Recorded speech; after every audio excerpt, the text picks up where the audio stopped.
Hello अस्सलाम वालेकुम everyone. तो आज हम देखेंगे लिस्टिंग टैग और उसके एट्रीब्यूट्स को। तो HTML ट्यूटोरियल का ये सिक्स्थ लेक्चर हमारे पास आ रहा है, जिसमें हम सबसे पहले देखेंगे अनऑर्डर्ड लिस्ट को। उसके बाद हम देखेंगे अनऑर्डर्ड लिस्ट में जो टाइप्स जो प्रॉपर्टीज यूज होंगी एज अ एट्रीब्यूट उनको। फिर हम देखेंगे ऑर्डर्ड लिस्ट को। ऑर्डर्ड लिस्ट के बाद हम जो सबसे लास्ट वन है वो है ऑर्डर्ड लिस्ट टाइप्स कौन सी है और उनको हम कैसे यूज करते हैं। तो इन सारी चीज़ों को हम किस तरीके से यूज़ करते हैं, तो चलिए अपने VS कोड पे और इन सबको प्रैक्टिकल करके देखते हैं। तो मैंने एक बेसिक सा जो स्ट्रक्चर है वो क्रिएट करके रख लिया है। तो सबसे पहले हम बात करेंगे ऑर्डर्ड अनऑर्डर्ड लिस्ट के बारे में। तो अनऑर्डर्ड लिस्ट जो है वो बनाने के लिए हमें क्या करना पड़ता है कि एक UL टैग ओपन करना पड़ता है। यू का मतलब अनऑर्डर्ड और लिस्ट का मतलब L का मतलब list. So simply unordered list के अंदर हमें LI टैग्स यूज करने पड़ते हैं जिन्हें बोलते हैं लिस्ट आइटम्स। ओके। सो यहाँ पर हम डिफरेंट जो हमारे पास फ्रूट्स हैं उनका नाम जो है वो हम राइट कर लेते हैं।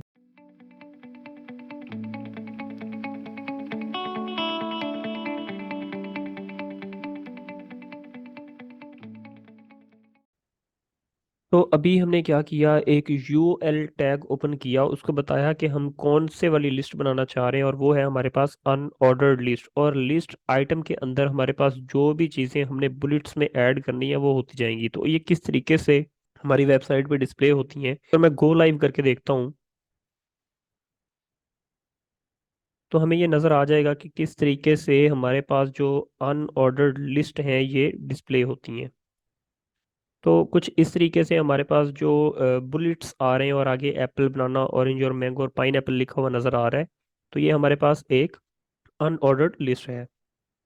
तो चलिए अब इसका थोड़े से टाइप्स की जो प्रॉपर्टीज हैं उसके बारे में बात कर लेते हैं। तो ये एक एट्रीब्यूट है तो डेफिनेटली हमारे UL के आगे थोड़ा सा स्टार्ट होगा और यहाँ पर मैं लिखूंगा टाइप और उसके बाद मैं इक्वल टू का साइन लगाऊंगा। डबल कोट्स लगाने के बाद मैं इसकी प्रॉपर्टी लिखूंगा। अब हमारे पास डिफरेंट प्रॉपर्टीज होती हैं। अभी जो बाय डिफॉल्ट है उसे डिस्क प्रॉपर्टी बोलते हैं, लेकिन मैं इसे स्केयर भी बना सकता हूँ। अगर मैं जस्ट यहाँ पे स्केयर टाइप करके इसको सेव करूँ और अपने साइट पे जाके देखें तो ये हमें थोड़ा सा स्केयर टाइप मतलब डब्बे की शक्ल का नज़र आना स्टार्ट हो गया, ना कि एक गोल जैसे पहले बुलेट शो हो रही थी वैसे नहीं है। तो हमारे पास जो डिस्क है, स्केयर है, और उसके अलावा हमारे पास अगर मैं यहाँ पर एक और प्रॉपर्टी होती है जिसे हम बोलते हैं सर्कल। तो अगर मैं सर्कल पे करता हूँ तो अब देखें तो ये हमारे पास जो है बुलेट्स आ गई हैं जिन अंदर से जो खाली हैं, होलो है हमारे पास। ठीक है। तो ये हमारे पास प्रॉपर्टीज होती हैं एक अनऑर्डर्ड लिस्ट की। तो इसकी जो थर्ड वन वही डिस्क होती है जो बाय डिफॉल्ट अगर मैं इसको डिस्क करता हूँ तो वो वही पहले वाली फॉर्म में आ जाएगा। अगर मैं इसको लिखूँ ना लिखूँ तो उसका कोई भी फर्क नहीं है क्योंकि वो बाय डिफॉल्ट है। दूसरी जिस चीज़ के बारे में हमें बात करनी है वो है ऑर्डर लिस्ट। तो ऑर्डर लिस्ट के लिए मुझे OL लिखना पड़ेगा और उसके बाद मुझे लिस्ट आइटम्स जो है वो ऐड करना पड़ेंगे। तो मैं एक काम करता हूँ, टाइम जो है ज़्यादा वीडियो को लेंथी करने के बजाय इसे कॉपी करके यहाँ पे पेस्ट कर लेता हूँ। तो अब हमारे पास जो ऑर्डर्ड लिस्ट है वो थोड़ी सी इस तरीके से शो होती है, जैसे 1 2 3 4 5 एक सीक्वेंस में हमारे पास सारी चीज़ें जो है वो शो हो रही हैं। ओके। तो इस सीक्वेंस ये जो 1 2 3 का आ रहा है इसमें भी अब हमारे पास एट्रीब्यूट होते हैं जिनमें है टाइप। अगर मैं लिखूं तो टाइप में सपोज दैट मैं इसको 1 2 3 ना करके मैं इसको ABC इस तरीके से लिखना चाह रहा, तो सिंपली यहाँ पर A टाइप कर दें और उसके बाद सेव करें। और यहाँ पे हम देख सकते हैं कि ये ABCD और E तक हमारे पास प्रिंट हो चुका है। सिमिलरली अगर मैं ये कैपिटल A सारी चीज़ों को ये कैपिटलाइज कर देगा, लाइक जो फर्स्ट अल्फ़ाबेट आ रहा है ABCDE ये सारे कैपिटलाइज हो जाएंगे।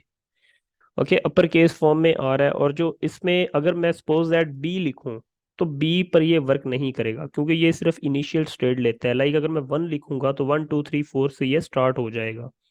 तो अगर मैं बी से स्टार्ट करना चाहता हूँ तो मैं बी लिखूंगा तो ये उसको वर्क नहीं करने देगा। तो ये बाय डिफॉल्ट 1 2 3 4 5 जो आ रहा था उसी को शो करवाना स्टार्ट कर देगा।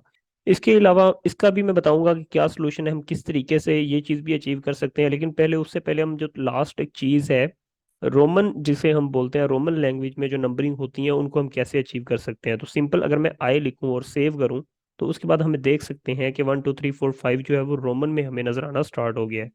सिमिलरली इसको हम कैपिटल भी यूज कर सकते हैं। तो अगर मैं कैपिटलाइज करूं तो ये देखें, ये हमारे पास सारा अपर फॉर्म में जो है 1 2 3 4 5 नजर आना स्टार्ट हो गया है।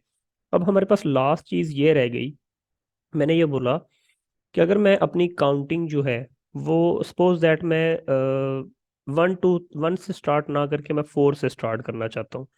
तो अगर मैं इसको सेव करता हूँ तो वो 4 से स्टार्ट नहीं हो रहा। तो वो कैसे होगा? उसके लिए हमारे पास एक एट्रीब्यूट आता है जिसको हम बोलते हैं स्टार्ट। ओके, तो स्टार्ट जो है इसको मैं यहाँ पर 4 करूंगा और टाइप में बताऊंगा कि मुझे नंबरिंग में ये चाहिए।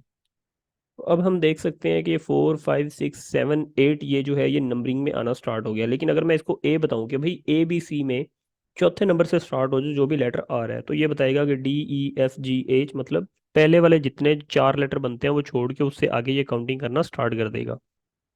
तो लिस्टिंग जो होती है ये बहुत ज़्यादा इंपॉर्टेंट होती है और बहुत ज़्यादा हम इसको यूज़ करते हैं। काइंडली इसको आप खुद एक दफ़ा ज़रूर प्रैक्टिस करके देखिएगा साथ में।